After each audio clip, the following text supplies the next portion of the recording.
Hello friends, welcome back to my channel. నేను Ola already తీసుకున్నాను అని చెప్పాను కదా, ఓలా స్కూటీ.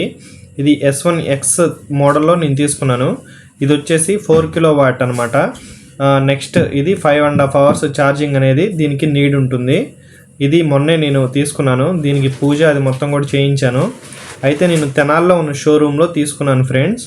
ఇది వచ్చేసి మనకి 4 kW, రేంజ్ వచ్చేసి 242 అని కంపెనీ చెప్పింది, కానీ నాకైతే ప్రజెంట్ 185 km రేంజ్ అనేది వస్తుంది ఫ్రెండ్స్. అది కూడా ఎకో మోడ్లో 3 మోడ్స్ ఉంటాయి. Echo mode, normal mode, sports mode అని. ఎకో మోడ్లో 40 స్పీడ్ అనేది వెళ్తుంది, 40 కంటే ఇంకా స్పీడ్ అనేది వెళ్ళదు.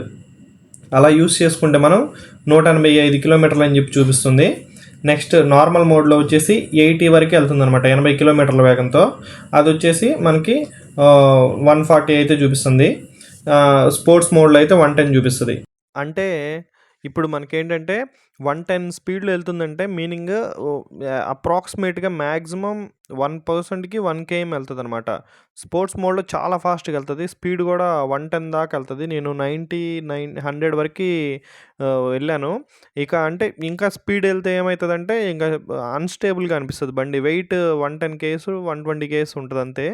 సో స్టేబుల్గా అనిపించదు అనమాట. బండి బరువు ఎక్కువ ఉంటే కనుక మనకి స్టేబుల్గా ఉంటుంది. బండి బరువు తక్కువగా ఉండడం వల్ల అంత స్టేబుల్గా ఉండదు. 80 మీద వెళ్తే బాగానే ఉంటుంది, బాగుంటుంది బండి ఆ విధంగా. నేనైతే బాగా సాటిస్ఫై అయ్యాను ఈ బండి తీసుకోవడం వల్ల. నేనైతే పూజ చేయించుకోవడానికి వచ్చాను ఫ్రెండ్స్. ఇట్లా అమ్మవారి గుడి దగ్గరికి అనేది వచ్చాను. మొత్తం నిమ్మకాయలు, గంధం, తమలపాకులు ఇవన్నీ తీసుకొని వచ్చాను. పూజారి కూడా చాలా బాగా పూజ చేస్తున్నాడు. అయితే ఇది ఇక్కడ పుట్ట కూడా వెలిసింది ఫ్రెండ్స్, అందుకని ఈ అమ్మవారి దగ్గరికి నేను తీసుకొని వచ్చాను. ఈ పూజారి కూడా మొత్తం చాలా నీట్గా ఆ గంధం అది మొత్తం కూడా బాగా చల్లాడు. పూజ దాదాపు ఒక అరగంట పైనే చేశాడు. అది మొత్తం నీట్గా బండికి నా పేరు మీద మొత్తం వాహన ప్రాప్తిరస్తు అది అని చెప్పి చదివి మంచిగా మొత్తం టైర్లకి వాటిలన్నిటికి కూడా గంధం పూసి వాటికి ఈ కుంకుమ అదంతా అద్దాడు నీట్గా. పూజ మాత్రం చాలా బాగా చేశాడు ఫ్రెండ్స్. నెక్స్ట్ అదేవిధంగా ఒక కొబ్బరికాయ తీసుకున్నాడు. ఆ కొబ్బరికాయ తీసుకొని కొట్టాడు. మళ్ళీ ఈ హారతి అవన్నీ కూడా ఇచ్చాడు. కొత్త బండి తీసుకొని మనం ఇట్లా పూజ చేయించుకుంటే చాలా హ్యాపీగా ఉంటుంది ఫ్రెండ్స్, అవునా కదా? అలానే ఈ దిష్టి పోవడానికి కూడా కొబ్బరికాయ పెట్టి తీశాడు.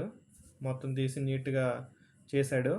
అయితే నేను ఈ బండి గురించి చెప్పాలనుకుంది ఏంటంటే చాలా బాగుంది ఫ్రెండ్స్. ఇది 3rd generation మోడల్ అవ్వడం వల్ల ఇందులో రేంజ్ అనేది బాగుంది, ప్లస్ అలాగే మనకి ఈజీగా కూడా ఉందన్నమాట యూస్ చేసుకోవడానికి. నెక్స్ట్ మిడ్ డ్రైవ్ మోటార్ అవ్వడం వల్ల మనకి స్కూటీ తోలిన ఫీలింగే వస్తుంది. జనరేషన్ 2లో అయితే హబ్ డ్రైవ్ మోటార్ ఉంది, కానీ ఇది మిడ్ డ్రైవ్ మోటార్, మధ్యలో మోటార్ ఉంటుంది అనమాట. సో దీనివల్ల మనకి స్కూటీ తోలిన ఫీలింగే వస్తుంది. మనం బండి మీద ఫాస్ట్గా వెళ్ళేటప్పుడు కాస్త స్కూటీలానే సౌండ్ కూడా వస్తుంది అనమాట. ఇదిగోండి, ఇలా నేను కీ వేరియంట్ తీసుకున్నాను. కీ వేరియంట్లో ఏంటంటే మనకి ఫిజికల్గా కీ ఉంటుంది, ప్లస్ మనకి అన్నీ చూపిస్తాం ఆ డిస్ప్లేలో. టచ్ డిస్ప్లే అనేది ఉండదు, జస్ట్ నార్మల్ డిస్ప్లే అనేది ఉంటుంది. దీని గురించి నేను మరిన్ని వీడియోస్ ఇంకా ముందు చేస్తాను ఫ్రెండ్స్. మా ఫ్రెండ్ అయితే ఓలా S1X జనరేషన్ 2 ఉంది, అతనిది హబ్ డ్రైవ్. ఈ బండి అదే. దీని గురించి కూడా ఒక రివ్యూ చేస్తాను. దాని గురించి ఫుల్ డీటెయిల్స్ అనేవి నెక్స్ట్ దానిలో నేను చెప్తాను.